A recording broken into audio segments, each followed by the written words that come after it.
अब हरियाणा के कई जिलों में हुई हिंसा के बाद जमीयत उलेमा हिंद की टीम हिंसाग्रस्त इलाकों का दौरा कर रही है। कल रात में ही जमीयत की टीम ने नूह और सोहना का दौरा किया। आज सुबह जमीयत की टीम गुरुग्राम की उस मस्जिद में पहुंची जहां सोमवार को दंगाइयों ने हमला किया था।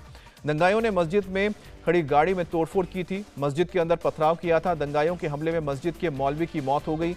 जमीयत उलेमा हिंद की टीम ने प्रशासन से मस्जिद की सुरक्षा की अपील की है। हालांकि हमले के बाद से ही मस्जिद में पुलिस बल तैनात कर दी गई है। तो मस्जिद में जो तोड़फोड़ हुई थी और उस पर जो हमला हुआ था, उसके बाद जमीयत उलेमा हिंद की जो डेलीगेशन है वो गुरुग्राम पहुंचा था और आज बताया जा रहा है कि यही डेलीगेशन एक बार फिर से नूह जाएगा और वहां पर जो हिंसा हुई थी उसके बाद लोगों से वो बातचीत करेंगे और हालात की जानकारी लेंगे। और इस वक्त भी आप देख सकते हैं कि जो पुलिस है और पुलिस फोर्स है तैनात की गई है मस्जिद में, जिससे कि जो उपद्रवी है फिर से यहां पर लौटकर कोई किसी घटना को अंजाम ना दें। अब जमीयत की टीम ने सीएम मनोहर लाल खट्टर को एक चिट्ठी भी लिखी है जिसमें हिंसा के दोषियों पर एक्शन लेने की मांग की गई है और साथ ही हिंसा में मारे गए लोगों के परिवार वालों को मुआवजा देने की मांग की है। इंडिया टीवी के संवाददाता शुएब रजा ने जमीयत उलेमा हिंद के महासचिव मौलाना हकीमुद्दीन कासमी से बात की। मेवात में हिंसा हुई और अब ये कोशिश की जा रही है कि दूसरी जगहों पर इसका जो असर है वो बहुत ज़्यादा ना हो। हालांकि गुरुग्राम और आसपास के जो इलाके हैं वहाँ पर ज़रूर असर दिख रहा है और कई दुकानों में वहाँ भी नुकसान पहुँचाया गया है। अगर जमीयत उलेमा हिंद की बात करते हैं तो एक डेलीगेशन पहुंचा है मेवात आसपास के इलाकों में दौरा करने के लिए। हकीमुद्दीन साहब जो महासचिव है जमीयत उलेमा हिंद के, वो यहाँ पर मौजूद है। हम इस वक्त तो सोहना में हैं, लेकिन रात के वक्त ये नूह गए और दूसरी जगहों पर भी गए। क्या चीज़ें आपने देखी? और आप हमने सुना है कि एक लेटर भी आपने सीएम खट्टर को लिखा है जमीयत ने, क्या चीज़ें उसमें है और किस तरह की स्थिति है अभी? देखिए, जिस तरह के हालात थे पहले और एक शख्स ऐलान करके जा रहा है, गवर्नमेंट को चाहिए था कि उसे पहले से अरेस्ट करते।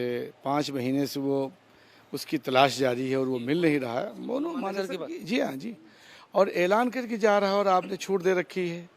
फिर जो नुकसान हुआ वो आपके सामने है। अच्छा, इधर मेवात में नुकसान हुआ, गुड़गांव में नुकसान ये हुआ कि अंजुमन की मस्जिद में इमाम साहब को रात को अचानक उन पर हमला हो गया और सुबह को शहीद हो गए। मकामी एमएलए से हमारी ये इस वक्त अपील है कि गलतफहमियाँ ज़्यादा पैदा हो रही हैं। जितना जो कुछ हो गया है अब उससे लोगों को बचाया जाए और नाजायज़ गिरफ्तारियाँ जो अंधाधुन हो रही हैं ख़ास तौर से मेवात और नूह के इलाके में, उससे रोका जाए। आपको लग रहा है कि नाजायज़ है वो गिरफ्तारियाँ? हाँ, यकीनन जो मुजरिम है जो मुजरिम है। पुलिस ये कह रही है या सरकार कि उनके पास तो वीडियो है, उन चेहरों को पहचाने जा रहे हैं जो लोग शामिल है। जिन गांव में दबिश हो रही है वहाँ अगर कसूरवार कोई है तो उसे आप ले जाइए, उसकी बहस नहीं, हम तो खुद उसके फेवर में नहीं। लेकिन जिस तरह का माहौल पैदा किया जा रहा है वो नहीं होना चाहिए। ये हमने कल डीसी साहब से भी और एसपी साहब दोनों से बात की थी। एक सवाल ये उठाया जा रहा है कि पूरा एक साजिशन और एक मनसूबाबंदी योजना बनाकर पूरा हमला किया गया, ये तमाम बातें कही जा रही है। आप गए, बातचीत हुई, क्या चीज़ें निकल कर आपके इस दौरे में? देखिए, ऐसा है कि मणिपुर के जो हालात थे उसमें गवर्नमेंट हमारी फेल हो चुकी है। 3 महीने हो गए वहाँ के हालात ख़राब होने की वजह से। तो एक प्लानिंग के तहत माहौल को बदलने के लिए, ताकि लोगों का जहन बदल जाए, और ये एक सियासी झगड़ा है, इसमें किसी तरह का कोई और मामला नहीं है, तो उसी एंगल से इसे देखना भी चाहिए और हम लोगों को समझना भी चाहिए। वो आप लोगों पर कह रहे हैं कि जो दूसरा तबका है, जो मुस्लिम पक्ष है, उनकी तरफ से हमला हुआ शोभा यात्रा पर? नहीं, अगर वो किसी ने हमला किया गलत किया है, हमला नहीं होना चाहिए। कोई भी करने वाला हो जो कसूरवार है उसे सज़ा होनी चाहिए, लेकिन तहकीक करके होनी चाहिए।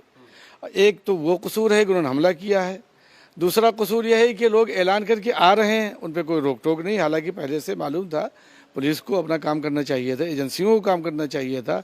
एक आदमी 5 महीने से नामजद है और उसकी तलाश जारी है और वो आज़ाद टहल रहा है और उसके खिलाफ कोई कार्रवाई नहीं हो रही। अभी क्या जो सीएम को आप लोगों ने किस तरह की मांग की है सीएम से, जो लेटर लिखा है उन तमाम चीज़ों में क्या है? देखिए, हम सीएम को लेटर तो गया है, लेकिन कोशिश करेंगे मुलाकात के लिए भी, और उनसे ये बात करेंगे कि भाई अमन की बहाली हो, बदअमनी न पैदा होने पाए।